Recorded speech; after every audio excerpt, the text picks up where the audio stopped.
অবশেষে সেই অনাকাঙ্ক্ষিত ঘটনার সূচনা ঘটল যুক্তরাষ্ট্র ইরানের সরাসরি হামলা চালানোর মধ্য দিয়ে। এই সিদ্ধান্তের মধ্যে কারো চোখে আছে কৌশলগত দক্ষতা, আবার কারো চোখে তা একেবারেই রাজনৈতিক আত্মঘাত। কিন্তু ইতিহাসের নিরপেক্ষ আয়নায় যদি এই হামলার পরিণতির পর্যালোচনা করা হয়, তাহলে দেখা যায় এটি কেবল ইরানের ওপর এক আগ্রাসন নয়, বরং এটি হতে পারে যুক্তরাষ্ট্রের পরাশক্তি অস্তিত্ব সংকটের শুরু। ডোনাল্ড ট্রাম্পের রাজনৈতিক জীবনে এই হামলা এক বড় মোড়। মেক আমেরিকা গ্রেট এগেন স্লোগানের সাথে অসংখ্য আমেরিকানকে একত্রিত করেছিলেন যিনি, আজ তার হাত ধরেই যুক্তরাষ্ট্র এক অন্ধকার গহ্বরে প্রবেশ করছে। কারণ এই যুদ্ধের কোনো দ্রুত সমাপ্তি নেই। মধ্যপ্রাচ্যের যুদ্ধবাণী তা দীর্ঘায়িত হবে, ছড়িয়ে পড়বে এবং শেষ পর্যন্ত নিজের ঘরেই আগুন নিয়ে ফিরবে। ট্রাম্প এ সিদ্ধান্ত নিয়ে নিজেকে হয়তো একজন চূড়ান্ত কমান্ডার ভেবেছেন, কিন্তু বাস্তবতা হল তিনি এক মহাযুদ্ধে আগুন লাগিয়ে নিজেরই রাজনৈতিক কফিনে শেষ পেরেক ঠুকে দিয়েছেন। এই হামলার পর যুক্তরাষ্ট্র খুব দ্রুত বুঝতে পারছে যে তারা আন্তর্জাতিক পরিসরে নিঃসঙ্গ।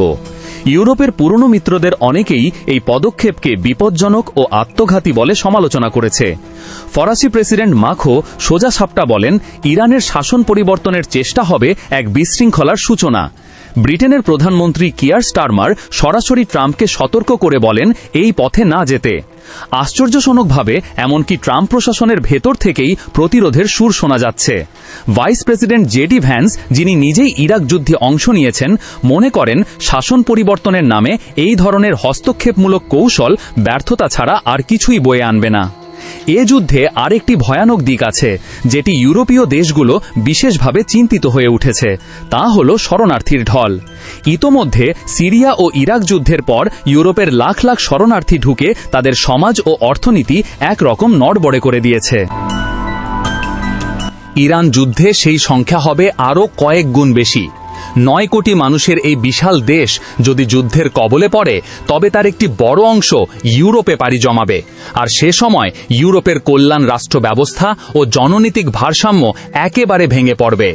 এই যুদ্ধ যদি দীর্ঘমেয়াদে রূপ নেয়, তাহলে যুক্তরাষ্ট্রের সামনে যে চিত্র ভেসে উঠবে তা ভয়াবহ। ইরান একটি দুর্গ সদৃশ রাষ্ট্র। এটি একদিকে পর্বতমালা, অন্যদিকে কৃষ্ণ সাগরের নিরাপদ টোপে ঘেরা।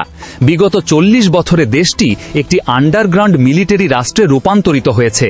প্রচলিত যুদ্ধে পরাস্ত হওয়ার অভিজ্ঞতা থেকেই তারা নিজেদের পুরো প্রতিরক্ষা কাঠামো মাটির নিচে নিয়ে গেছে।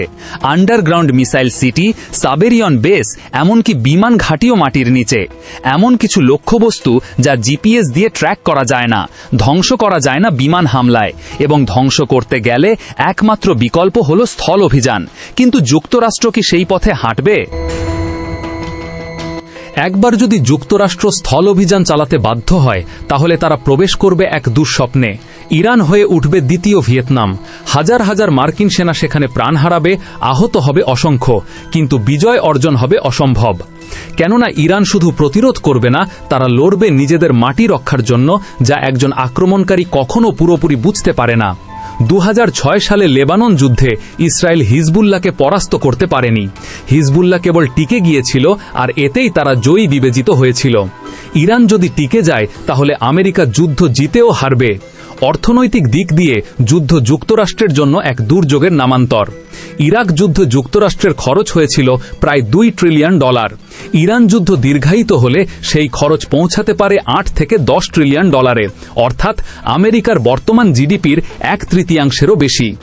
এই ধরনের অর্থনৈতিক বোঝায় আমেরিকার জাতীয় বাজেট, স্বাস্থ্য, শিক্ষা এবং সমাজ কল্যাণ খাতকে ধ্বংস করে দেবে।